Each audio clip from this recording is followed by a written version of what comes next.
श्री स्वामी समर्थ। मार्गशीर्ष या पवित्र महिन्यात शुभ कार्यक्रम करतात। या महिन्यातला पहिला सोमवार आहे। या दिवशी येत आहे चंपाषष्ठी आहे। चंपाषष्ठी हिंदू धर्मात महत्त्वाची मानली जाते। मार्गशीर्ष महिन्यातील शुक्ल पक्षातील षष्ठी तिथीला चंपाषष्ठी म्हणून ओळखली जाते। अनेक भागात जिथे खंडोबाचे मंदिर आहे तिथे चंपाषष्ठी साजरी केली जाते। या चंपाषष्ठीला खंडोबाची विशेष पूजा केली जाते। या दिवशी भगवान शिवशंकराच्या मार्तंडेय रूपाची पूजा केली जाते। भगवान खंडोबा हे शिवाचेच अवतार आहेत। भगवान शंकर हे राक्षसाचा वध करण्यासाठी खंडोबाचं रूप परिधान केलेले होते। मल्ल आणि मणी या राक्षसांचा वध केलेला होता, म्हणून हा दिवस साजरा केला जातो।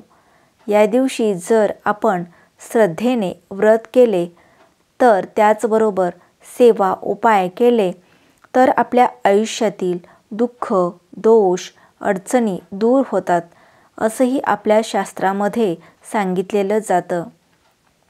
त्याचबरोबर सोमवारी चंपाषष्ठी या दिवशी कुत्र्याला आपण एक वस्तू खाऊ घालायची आहे।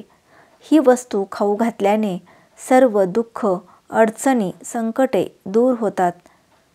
7 पिढ्यांचं दारिद्र्य नष्ट होईल असा हा उपाय आज मी तुम्हाला आजच्या या व्हिडिओतून सांगणार आहे। पण त्याआधी चॅनेलला सबस्क्राईब करा आणि बेल आयकॉन प्रेस करा, म्हणजे तुम्हाला प्रत्येक व्हिडिओची माहिती लवकरात लवकर तुमच्यापर्यंत पोहोचेल। त्यामुळे तुम्ही व्हिडिओ आवडीने पाहाल। कुत्र्याला खंडोबाचे रूप मानले जाते। खंडोबा दुसरा तिसरा कोणी नसून भगवान शिवशंकराचे अवतारच आहे। त्यांचे वाहन मानले जाते। घरात कुत्रा असेल तर त्याची आठवणीने पहिला पूजा करून घ्या। त्या कुत्र्याला काठी, चप्पल बिलकुल मारायची नाही। या दिवशी कुत्र्याला अशी एक वस्तू खाऊ घालायची आहे। त्यामुळे घरातील दुःख, दारिद्र्य, अडचणी, संकट हे दूर होतात आणि यामुळेच आपल्या घराची, मुलांची, पतीची प्रत्येक क्षेत्रात प्रगती होते। जर अनेक अडचणींना आपल्याला सामोरे जायचे असेल तर किंवा शारीरिक, मानसिक अडचणी असतील तर सतत दुःख येत असेल, अनेक भांडण होत असतील, काही ना काही संकट येत असतील तर चंपाषष्ठीला हा उपाय करून पहा। या उपायाने नक्की समस्या दूर होतील। तर हा उपाय सकाळी किंवा संध्याकाळी तेव्हा तुम्हाला केव्हाही हा उपाय करायचा आहे। या दिवशी नैवेद्य तयार करणार आहात, त्यात बाजरीची भाकरी आणि वांग्याचं भरीत करा। घरातील देवतांना नैवेद्य दाखवायचा आहे। जेजुरीच्या खंडोबाचे टाक मूर्ती नसेल तर घरात शिवलिंग असेल तर भगवान शिव हे खंडोबाचे रूप आहे। त्यामुळे नैवेद्य आवर्जून ठेवा। शक्य असल्यास आपल्या घरात तळी भरा। ही तळी भरल्यामुळे घरातले सगळे दोष दूर होतात। तर या दिवशी बाजरीची एक भाकरी बनवायची आहे। जर तुम्ही स्वयंपाकामध्ये सगळ्यात शेवटची भाकरी अशी बनवायची आहे, नैवेद्यासाठी एक छोटी भाकरी बनवायची आहे। वांग्याची भाजी नैवेद्य ठेवताना त्यामध्ये ठेवायची आहे। हा नैवेद्य कुत्र्याला खाऊ घालायचा आहे। जर तुम्ही हा उपाय संध्याकाळी केला तर संध्याकाळच्या वेळेस तुम्ही शेवटचा नैवेद्य कुत्र्याला खाऊ घालायचा आहे।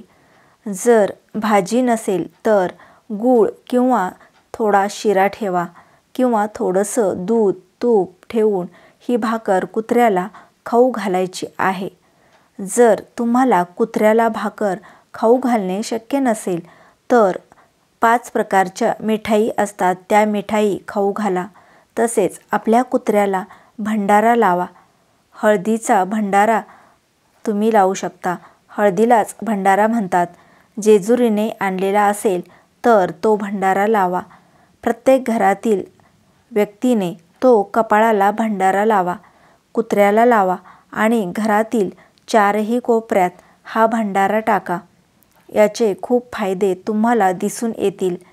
तसेच जर घरामध्ये कुत्रा नसेल तर तुम्हाला शेजारच्या कुत्र्याला खाऊ घालायचा आहे किंवा कुठेही कुत्रा दिसला तर त्याला खाऊ घाला.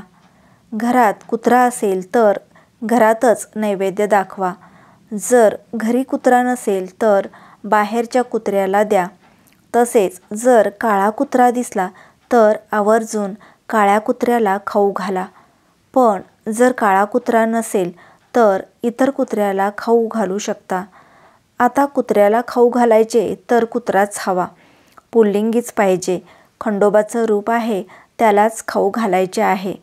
खंडोबा म्हणून कुत्र्याचीच पूजा केली जाते. यामुळे तुम्हाला चंपाषष्ठीला कुत्र्याला खाऊ घालायचं आहे. जर तुम्हाला आजचा व्हिडिओ आवडला तर लाईक, शेअर करा. चॅनेलवर नवीन असाल तर सबस्क्राईब करा. असेच नवनवीन माहितीपूर्ण व्हिडिओ दररोज पाहण्यासाठी चॅनेल पाहत राहा. चॅनेलचा बेल आयकॉन बटन प्रेस करा. श्री स्वामी समर्थ.